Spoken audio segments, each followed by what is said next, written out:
करीम अम्माबाद फ़ौज़ु बिल्लाहि मिनश शैतानिर रजीम बिस्मिल्लाहिर रहमानिर रहीम। स्टेज पर तशरीफ़ फरमा आली जनाब सलाउद्दीन साहब, वकील पहलवान साहब और मजलिस के तमाम नुमाइंदे, स्टेज पर बैठे तमाम ओहदेदारान, जिम्मेदारान और मजलिस की मोहब्बत में यहाँ पर आए मेरे मोअज़्ज़िज़ साथियों, मेरे बड़ों, मेरे छोटों और जहां जहां तक मेरी आवाज जा रही है, मेरी पर्दा नशीमा बहनों, अस्सलाम वालेकुम।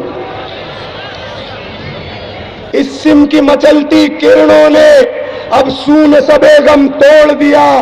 जाग उठे हैं दीवाने, दुनिया को जगा के दम लेंगे। अब इस बज़्म जहां को महकाएंगे या खून में नहा के दम लेंगे। सोचा है असद अकबर ने अब हक तुमको दिलाना है, इज्जत से जिए तो जी लेंगे वरना जाम शहादत पी लेंगे। वक्त कम है मेरे भाई, मैं अकोला से अभी पहुंचा हूं और इंशाअल्लाह इस कम वक्त में अगर आप यहां से जाओ तो एक इरादा लेकर जाना, एक सोच लेकर जाना, एक जज्बा लेकर जाना, ताकि आपके सोच और जज्बे के साथ, इरादे के साथ मजलिस इत्तेहादुल मुस्लिमीन के नुमाइंदे कामयाब हो तो आपके हक और इंसाफ की बात कर सके, आपके हुकूक की बात कर सके। मेरे भाई, मैं आपको बता रहा हूं, इस मुल्क की फिजा में आतिशी भी गोले हैं। इस मुल्क के हुक्मरां सीधी राहों से भूले हैं। जब मेहनत मजदूर की कमाई पर एक अमीर पलता है और जब सड़क पर एक गरीब मरता है, दर्द से बिलखता है, दर्द से तड़पता है, तो मुझसे सवाल करता है क्या है ऐसा कोई तबीब जो दर्द की दवा दे सके? है कैसा कोई तूफान जो समंदरों के दिलों को दहला सके? तो हाँ, उनके काम देखते हुए, उनके इंतजाम देखते हुए मेरे दिल से यही निकलता है, हक और इंसाफ की आवाज उठाने वाला मेरा कायद बैरिस्टर असदुद्दीन ओवैसी है। और मेरे भाई जिस तरीके से मेरे कायद बैरिस्टर असदुद्दीन ओवैसी अवाम की बोली बोल रहे हैं और वही नारे लगा रहे हैं जो नारा आप लगा रहे हो, अगर वो अपने वसूलों पे डटे रहे तो खुदा के इज्जत की कसम बता देंगे दुनिया के संसार को कितनी ताकत है जज्बों की यलगार में। अब बाखुदा हर गरीबों के दरबार में सर झुकाए हर एक नवाब आएगा, इनकलाब आएगा, इनकलाब आएगा।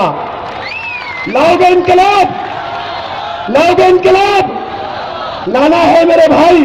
और मैं यहां पर आया मेरे भाई, अमरावती की आवाम की जो मोहब्बत देख रहा हूं और जो जुनून देख रहा हूं, खासकर नौजवानों में, तो मुझे लगता है कि ये नौजवान और ये अमरावती की आवाम बदल देना चाहती है अमरावती की तारीख को और बदल देना चाहती है इन जालिम हुक्मरानों को और मजलिस इत्तेहादुल मुस्लिमीन के रूप में एक नया इनकलाब लाना चाहती है। और मेरे भाई, मेरे कायद पहुंचने वाले हैं। मैं आपको बता रहा हूं, दूसरों की गुलामी छोड़ दो, दूसरों के झंडे उठाने छोड़ दो, ताकत को पहचानो। ताकत किसके अंदर है? अरे ताकत हमारे अंदर है। हमारी ताकत से, हमारे वोटों से मुंतखब ये हुक्मरान हम पर जुल्म करते हैं। तो मेरे भाई, कब तक दूसरों का झंडा उठाओगे? मत उठाओ झंडा, मत नारे लगाओ हाथ के, एनसीपी के, घड़ी के, मेरे भाई कभी साइकिल के, कभी हाथ के, किस किस का झंडा उठाओगे? अरे नारा लगाना है मेरे भाई, तो नारा लगाओ तुम लोग सिद्दीक की सदाकत का, उमर की अदालत का, उस्मान की सखावत का और अली की बहादुरी का। जो नारा लगता था कि जीतेगा वही जीतेगा, ईमान वाला जीतेगा। राहुल गांधी ईमान वाला? बताओ मेरे भाई, हाथ खड़े करके बताओ, क्या राहुल गांधी ईमान वाला? क्या अखिलेश ईमान वाला? क्या मोदी ईमान वाला? क्या मायावती ईमान वाली? कौन ईमान वाला? कौन? मेरा कायद बैरिस्टर असदुद्दीन ओवैसी ईमान वाला, अकबरुद्दीन ओवैसी ईमान वाला। तो किसको जिताओगे? हाथ खड़े करके बताओ मेरे भाई, किसको जिताओगे? ईमान वाले को। और आज ये कांग्रेस के दौरे इख्तिदार में जितने दिन कांग्रेस ने हुकूमत करी, हमने तमाम लोगों ने सेकुलरिज्म के नारे को लेकर इसका दामन पकड़े रखा। आपके बीच में आएंगे ये कांग्रेस के ठेकेदार, ये कांग्रेस के दलाल और ये सेकुलरिज्म के नारे भरने दलाल, ये आपसे कहेंगे कि भाई ईमान खतरे में है, इस्लाम खतरे में है, सेकुलरिज्म खतरे में है, मोदी आ जाएगा, बीजेपी आ जाएगा। मेरे भाई इनसे सवाल करो, अगर इस्लाम खतरे में है, ईमान खतरे में है, तो 70 सालों में जो 50,000 फिसादात मुल्क के अंदर हुए वो किसके द्वारा इख्तिदार में हुए? बाबरी मस्जिद का ताला किसने तोड़ा? बाबरी मस्जिद के अंदर मूर्ति किसने रखवाई? और मेरे भाई मुंबई पे हमारी मां बहनों को नंगा किसने घुमाया? ये कांग्रेस की द्वारा इख्तिदार थी। ना तुम्हारा इस्लाम खतरे में है, ना तुम्हारा ईमान खतरे में है, असल मायने में इनकी दुकान खतरे में है मेरे भाई। असल मायने में इनकी दुकान खतरे में है। कब तक सबको जिताया मेरे भाई, सबका साथ दिया, अब अपनों का साथ दो मेरे भाई। ताकत को पहचानो, ताकत तुम्हारे अंदर है, ताकत तुम्हारे अंदर है। मेरी बात गौर से सुनो, ये एक उंगली है मेरे भाई, ये मैं इस पर मारूंगा हल्की सी आवाज आएगी, 2 को मारूंगा थोड़ी तेज आवाज आएगी, 3 मारूंगा हल्की और बढ़ेगी, 4 मारूंगा थोड़ी और तेज बढ़ेगी, 5 मारूंगा तो और तेज बढ़ेगी। लेकिन जब यह मुट्ठी बन जाएगी और फिर मैं मारूंगा तो फिर मारूंगा तो टूट जाएगा ना, टूट जाएगा ना, पक्का ना? तो ताकत को पहचानो। क्या गुजरात के कातिल को वोट दोगे? बताओ, क्या गुजरात के कातिल को वोट दोगे? क्या मुजफ्फरनगर को जलाने वालों को वोट दोगे? मेरे भाई अपनी ताकत को पहचानो। आज तुम्हारे ताकत को यूज किया जा रहा है, तुम्हें कमजोर किया जा रहा है। आज अगर हम मजबूत होते तो सच्चर कमेटी की रिपोर्ट यह क्यों कहती कि हिंदुस्तान में रहने वाली सबसे बड़ी अक़लियत 25 करोड़ की आबादी में जो है, आज वो सबसे कमजोर, सबसे बदहाल और दलितों से भी बदतर कोई जिंदगी जी रहा है तो वो सिर्फ और सिर्फ हिंदुस्तान के मुसलमान हैं। क्यों मेरे भाई? क्या तुम्हारे अंदर ताकत नहीं है? तुम 25 करोड़ हो, जब वजीर आजम जिसका नाम नरेंद्र मोदी है जुबान से लेते हुए भी शर्म आती है, मगर लेना पड़ता है भाई। क्यों? वजीर आजम है।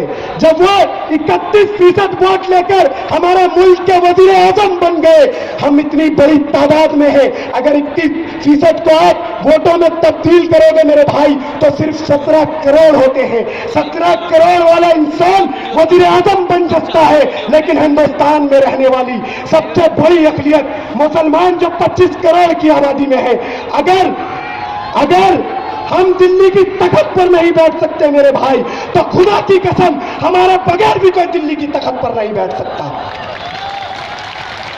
कोई नहीं बैठ सकता मेरे भाई। और आज हमारे मुल्क को जागीर समझने वाले ये फिरका परस्त ताकतें, ये आरएसएस, ये बजरंग दल, ये विश्व हिंदू परिषद, ये तमाम जमातें, पता नहीं अनशन क्या क्या, ये हमारे मुल्क को जागीर और हम मुसलमानों को गुलाम समझती है। अरे मैं इनको बता देना चाहता हूं, सुनो RSS, BJP, Bajrang Dal, RSS वालों, विश्व हिंदू परिषद वालों, अगर मुसलमानों को गुलामी पसंद होती तो फलस्तीन का बच्चा तलबीब और यहूद के टुकड़ों पर पलता, बैतुल मक़दस की मुकद्दस बेटी हाइफा के बाजारों में बिकती। लेकिन नहीं मेरे भाई, फलस्तीन का बच्चा बेटी इस्राएली तोपों के आगे खड़े होकर ये नारे लगाते हैं, हक है हमारा आजादी, हम लेकर रहेंगे आजादी। तू कैसे न देगा आजादी? तेरा बाप भी देगा आजादी, तेरा बाप भी देगा आजादी। तो हमें कौन जिलाएगा इन फिरका परस्त ताकतों से आजादी मेरे भाई? बताओ, तुम्हारी जुबान से सुनना चाहता हूं, कौन दिलाएगा आजादी? हाथ खड़ा करके बताओ, अमरावती में बताओ, इंकलाब आया है, इंकलाब आया है। मजलिस इत्तेहादुल मुस्लिमीन का इन फिरका परस्त ताकतों से मेरा कायद बैरिस्टर असदुद्दीन ओवैसी आजादी दिलाएगा, अकबरुद्दीन ओवैसी आजादी दिलाएगा मेरे भाई। वो तुम्हारे लिए आए हैं, तुम्हारे इत्तेहाद के लिए आए हैं। आज पूरे मुल्क में मेरे भाई 2 महीने से बाहर घूम रहे हैं, कभी यूपी, कभी महाराष्ट्र, कभी मुंबई। क्यों जा रहे हैं मेरे भाई? क्या उन्हें अल्लाह ने दौलत नहीं दी? क्या उन्हें अल्लाह ने शोहरत नहीं दी? क्या अल्लाह ने परिवार नहीं दिया? मेरे भाई उनके पास सब कुछ है, लेकिन वो तुम्हारे लिए जा रहे हैं, तुम्हारे हक और इंसाफ के लिए जा रहे हैं। पहचानो मेरे भाई, तुम वफा वाले हो, मुस्तफा वाले हो, मोमिन हो, खुदा वाले हो, और कुफ्र दम तोड़ देगी टूटी हुई शमशीर के साथ अगर तुम निकल जाओगे नारे तकबीर के साथ। पहचानो मेरे भाई, ये खामोश मिजाजी तुम्हें जीने नहीं देगी। इस जमाने में जीना है तो कोहराम मचा दो।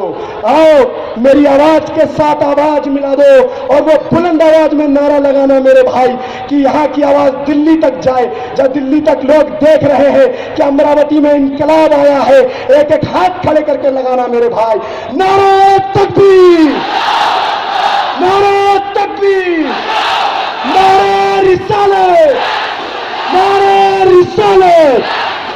सोचो मेरे भाई, सोचो कितने जुल्मों सितम हुए हैं। मेरी आंखें ठहर जाती है गुजरात और मुजफ्फरनगर के दंगों पर। मेरी आंखें ढूंढने लगती है मेरे भाई उस मां के दर्द को जिसके सामने उसके बेटे का कत्ल कर दिया गया होगा, उसे लहूलुहान कर दिया गया होगा। मेरी आंखें ढूंढने लगती है उस बेटी के दर्द को जिसके सामने उसके बाप का कत्ल कर दिया गया होगा और वो बेटी चीख चीख कर कह रही होगी कि अब्बा तुम तो मेरी डोली उठाने वाले थे, मैं तुम्हारा जनाजा कैसे उठाऊं। मेरे भाई मेरी आंखें ढूंढने लगती है उस भाई के दर्द को जो अपनी बहन की इज्जत और अजमत की हिफाजत करने की कसम खाता है, जब उसके सामने उसकी बहन की इज्जत और अजमत तार तार हो रही होगी, उस भाई का दर्द क्या होगा। मेरी आंखें ढूंढने लगती है उस बाप के दर्द को जिसके जवान औलाद का जनाजा उसके कंधे पे पड़ा होगा। मेरे भाई यू कब तक मातम मनाते रहोगे, यू कब तक अपनों को होते रहोगे। मेरे भाई इत्तेहाद लो, मुनज़्ज़म हो जाओ, मुत्तहिद हो जाओ, तुम्हारे अंदर इत्तेहाद आएगा तभी उस मां को इंसाफ मिलेगा। मेरे भाई वो मां भी तुम्हारी है, वो बेटी भी तुम्हारी है, वो भाई भी तुम्हारा है, वो बच्चा भी तुम्हारा है। मेरे भाई जब तुम्हारे अंदर इत्तेहाद आएगा जब उनको इंसाफ मिलेगा। लाओगे इत्तेहाद मेरे भाई। मैं छोटा हूं आप लोगों के आगे, मेरे बहुत बुजुर्ग बैठे हैं, मेरे बड़े बैठे हैं, मैं समझा रहा हूं, लेकिन मेरे भाई ये मुल्क के हालात है, मैं कोई जज्बाती बात नहीं कर रहा, ये दर्द बोल रहा है, इस दर्द को समझो मेरे भाई। लाओगे इत्तेहाद मेरे भाई, हाथ खड़े करके बताओ मेरे भाई, लाओगे इत्तेहाद मेरे भाई, लाओगे मेरे भाई। जो मेरे भाई सुन रहे हो, मैं झोली फैला रहा हूं मेरे भाई, मेरी झोली को भरोगे ना आप लोग, इत्तेहाद से भरोगे, हाथ खड़े करके बोलो भाई, भरोगे, वादा कर रहे हो, वादा कर रहे हो, टूटने मत देना मेरे भाई। जरूरत है मुल्क को, एक ऐसी जुबान तुम्हारे बीच में आई है, एक ऐसी आवाज तुम्हारे बीच में आई है जो आज ये फिरका पर ताकतें उन्हें झुकाना चाहती है। लेकिन जब तुम्हारे अंदर इत्तेहाद होगा मेरे भाई, जब तुम्हारे अंदर इत्तेहाद होगा तो कोई फिरका परस्त ताकतें तुम्हारा बाल भी बांका नहीं कर सकती और कोई माई का जना नहीं होगा जो हमारे गिरवारों से खेल सकेगा। मेरे भाई इत्तेहाद लाओ मेरे भाई, इत्तेहाद लाओ। कभी दाढ़ी के लिए मारा मेरे भाई, कभी दाढ़ी के लिए मारा, कभी टोपी के लिए मारा, कभी गाय के नाम पर हमारा खून बहाया। अरे हमें मारने वाले सुनो, हमें मारने वाले तुम्हारे पापों को सरे बाजार फाड़ जाऊंगा, मिसले इब्राहिम जुल्मत की बुतों को तोड़ जाऊंगा और लश्कर लश्कर करेंगी मेरी तलवारी की तफसीरें, मैं मरकर भी अपने जीने की खबर छोड़ जाऊंगा, मैं मरकर भी अपने जीने की खबर छोड़ जाऊंगा। आज ये लोग कहते कि मजलिस के कुछ नुमाइंदे क्या कर लेंगे, हैं मजलिस चुन चुन कर नुमाइंदे देती है, क्या कर लेंगे मजलिस के नुमाइंदे। अरे सुनो, हम उस नबी जीशान के गुलाम हैं जिन्होंने बिना जंगे सामान के कुफ्फार के 1000 लश्कर के सामने अपने 313 के लश्कर को खड़ा कर दिया। किसी के पास तलवार थी तो ढाल न थी और किसी के पास ढाल थी तो तलवार न थी। जब नबी जीशान ने 313 को लड़ाया तो चश्मे फलक ने भी देखा, दुनिया क्या पूरी कायनात को बदल के रख दिया। तो मेरे भाई मुझे कह लेने दीजिए, मुझे कह लेने दीजिए, लो तुम भी सुनो, लो हम भी सुने, लो तुम भी सुनो, लो हम भी सुने। एक बात सुनाने आया हूं, मजलिस में ताकत है 313 की। अरे जालिम तुझसे लड़ाने आया हूं, तुझसे लड़ाने आया हूं। लड़ाओगे, लड़ाओगे पक्का। मेरे नौजवानों के अंदर जोश आ रहा है मेरे भाई, मेरे बड़े नहीं समझ पा रहे। बताओ ना मेरे भाई, लड़ाओगे? मेरे चाचा, मेरे मामा, मेरे भाई, मेरे छोटे भाई लड़ाओगे? बोलो ना बुलंद आवाज से मेरे भाई, लड़ाओगे? लाओगे इंकलाब? लाओगे? लाओगे? लाओगे? लाओगे? इंशाअल्लाह यही अमरावती के ठेकेदारों के जो हमारे को लूटते आ रहे, पता चल गया होगा कि मजलिस में इनकलाब आ गया है। ये अब्दुल नाज़िम एक इनकलाब लेकर आया है अमरावती में मजलिस इत्तेहादुल मुस्लिमीन के रूप में। ये अपने लिए नहीं आया मेरे भाई। अब्दुल नाज़िम, सलाउद्दीन भाई, ये जितने नुमाइंदे हैं ये अपने लिए नहीं आए, ये दौलत शोहरत को कमाने नहीं आए मेरे भाई। ये आपके इत्तेहाद के लिए आए हैं, आपके मुस्तकबिल के लिए आए हैं, आपका सहारा बनने आए हैं, आपके दर्द को देखने आए हैं। जब तक आप लोग कामयाब नहीं करोगे मेरे भाई, तो फिर कोई अब्दुल नाज़िम पैदा नहीं होगा, कोई सलाउद्दीन पैदा नहीं होगा, कोई पहलवान वकील पैदा नहीं होगा मेरे भाई। क्योंकि अब पता चल जाएगा उन लोगों को कि इनके अंदर इत्तेहाद नहीं है। इसलिए मेरे भाई वक्त की जरूरत है, वक्त की जरूरत है मेरे भाई। इत्तेहाद लाओ, इत्तेहाद की जरूरत है। बताइए 70 साल की इस आजादी में अगर मुल्क का जायजा लिया जाए तो पता चलेगा कि इस मुल्क में कोई ऐसी हुकूमत नहीं बनी कि जहां तक इंसानी जिंदगी बसती हो वहां तक पीने का पानी पहुंचाया जाए। मगर अफसोस मेरे भाई, अफसोस वहां तक फिरका परस्त ताकतें पहुंचा दी गई। आजादी के बाद जिसको जो चाहिए था वो मिला, जिसको जो मिलना था वो मिला। हमें क्या मिला मेरे भाई? अगर हमें कुछ मिला तो बाबरी मस्जिद की शहादत मिली, हमें कुछ मिला तो कुरान मस्जिद की बेअदबी मिली, हमें कुछ मिला तो नबी करीम सल्लल्लाहु ताला अलैहि वसल्लम की शान में गुस्ताखी मिली, हमें कुछ मिला तो टाडा और पोटा जैसे कानून मिले, हमें कुछ मिला तो जेल और सलाखें मिली, हमें कुछ मिला तो पुलिस की गोलियां मिली, हमें कुछ मिला तो लुटता हुआ मुंबई मिला, हमें कुछ मिला तो कटता हुआ गुजरात मिला, हमें कुछ मिला तो उझड़ता हुआ मुजफ्फरनगर मिला, हमें कुछ मिला तो अखलाक का कत्ल मिला, हमें कुछ मिला तो मिनहाज का कत्ल मिला, हमें कुछ मिला तो मोहसिन शेख का कत्ल मिला, हमें कुछ मिला तो घर वापसी की बातें मिली, हमें कुछ मिला तो लव जिहाद के नारे मिले, हमें कुछ मिला तो मेरे भाई पाकिस्तान जाने की हिदायत मिली। मिला मेरे भाई, इसके अलावा कुछ मिला क्या? मिला भाई? नहीं मिला मेरे भाई। याद करो जब हमने कांग्रेस का साथ दिया, जवाहरलाल नेहरू को अपना लीडर माना, तो जवाहरलाल नेहरू ने क्या कहा कि अगर किसी कौम को मिटाना हो तो उसकी जुबान मिटा दो। आज पूरे हिंदुस्तान में हमारी उर्दू जुबान मिटाई जा रही है मेरे भाई। इंदिरा गांधी का साथ दिया तो इंदिरा गांधी ने क्या कहा? इंदिरा गांधी ने कहा गरीबी हटाओ, गरीबी हटाओ। जब गरीबी नहीं हटी तो कहा गरीबों को ही हटा दो।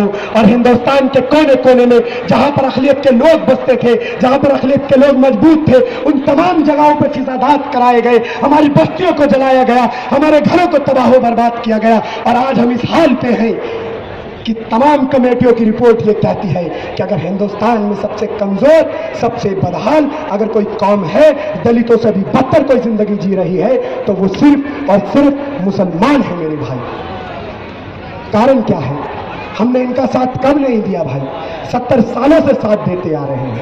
अब तुम्हारे बीच में इन जुल्म सितम, इन नाइंसाफी को दूर करने के लिए एक आवाज आई है जिसका नाम मजलिस इत्तेहादुल मुस्लिमीन है। और उस कायद का हमारे नाम बैरिस्टर असदुद्दीन ओवैसी है, जो आपके हक और इंसाफ की आवाज रोडों से लेकर पार्लियामेंट तक उठाता है मेरे भाई। कब तक? अब नहीं तो कब मेरे भाई? जिताओगे मजलिस इत्तेहादुल मुस्लिमीन को? बताओ मेरे भाई। चाचा, मामा, मामी, मेरे बाप, बेटे, भाई, जो भी सुन रहे हैं मेरे भाई, जिताओ मेरे भाई, जिताओ। मैं 1.5 महीने से बाहर हूं मेरे भाई, सिर्फ मिल्लत की मोहब्बत में। मैंने अपनी मां तक को कह दिया कि अम्मी, अगर मैं मिल्लत के लिए कुर्बान भी हो जाऊं तो अपने बेटे की शहीद वाली जिंदगी जी लेना। मेरा कतरा कतरा भी को मैं मिल्लत के लिए मैं बहा दूं अपने खून का, तो ऐसे अफसोस ना समझना मेरे भाई। मैंने घर पे अपनी शक्ल नहीं दिखाई आपके लिए मेरे भाई, आपको इत्तेहाद के लिए, आपको जगाने आया हूं। बेदारी लाओ मेरे भाई, जरूरत है, पूरे हिंदुस्तान को जरूरत है आज बेदारी की। बहुत हो चुका मेरे भाई ये नाइंसाफी, ये जुल्म और सितम। आखिर कब तक मेरे भाई, कब तक? मैं सोच सोच कर हैरान हूं मेरे भाई, कभी तो इंसाफ होगा, कभी तो इंसाफ होगा। और जलाई है जिन्होंने हमारी बस्तियां, उनका कभी तो हिसाब होगा। लेकिन लेकिन बहुत चुप रह लिए, तुम्हारे जुल्म सितम को सहके अब उठेगी हम पर कोई ईंट तो उसका पत्थर जवाब होगा, उसका पत्थर जवाब होगा। मजलिस शेरों की जमात है मेरे भाई, शेरों की जमात है, डरने और घबराने वालों की नहीं मेरे भाई, डरने और घबराने वालों की नहीं। आज हमारे शरीयत पर डाका डाला जा रहा है। आखिर इतना हम कमजोर कैसे हो गए कि हमारी शरीयत पर डाका डाला जा रहा है मेरे भाई। मुल्क के वजीर आजम कहते हैं कि मैं इस 21वीं सदी में तमाम मुस्लिम महिलाओं को अधिकार दिलाऊंगा। और ऐसे नहीं कहते, कहते भाइयों बहनों मित्रों। और हद तो यह हो गई, अभी मेरे कायद बता रहे थे कि पार्लियामेंट में गए और उठते ही कहने लगे भाइयों बहनों, सारे एमपी देखने लगे यहां पर कौन भाई बहन भाई, कहने लगे मैं तमाम मुस्लिम महिलाओं को अधिकार दिलाना चाहता हूं इस 21वीं सदी में। पहले वजीर आजम इस 21वीं सदी को बदलो। आपके 21वीं सदी में क्या हो रहा है? एक करप्शन को छुपाने के लिए दूसरा करप्शन कर दिया जाता है, एक घोटाले को दबाने के लिए दूसरा घोटाला उठा दिया जाता है। आज 21वीं सदी में हमें यह डर रहता है कि सच्चाई की तुर्जमानी करने वाला अगर कोई शख्स घर में बैठा है तो कोई भगवा कर उसके घर में घुसकर उसकी सब्जी को बीप बीप बताकर उसका कत्ल न कर दे। आज 21वीं सदी में हमें यह डर रहता है कहीं कुछ कानून के नुमाइंदे आकर हम पर दहशतगर्द का इल्जाम न लगा दे, हमारा इनकाउंटर न कर दे। आज 21वीं सदी में किसी की बताई हुई कीमत उसके मुंह पर मारो तो अपना जमीन बेच देता है, वो खिलाड़ी है तो टीम की इज्जत बेच देता है, वो डॉक्टर है तो मरीज का गुर्दा बेच देता है, और वो नेता है तो आवाम के सपने बेच देता है। यही है 21वीं सदी मेरे भाई। देखो देखो कौन आया, देखो देखो कौन आया, शेर आया, देखो देखो कौन आया, देखो देखो कौन आया, देखो देखो कौन आया, देखो देखो कौन आया, देखो देखो कौन आया, देखो देखो कौन आया, देखो देखो कौन आया, देखो देखो कौन आया, देखो देखो कौन आया। मजलिस इत्तेहाद अल-मुस्लिमीन, मजलिस इत्तेहाद अल-मुस्लिमीन, देखो देखो कौन आया, देखो देखो कौन आया,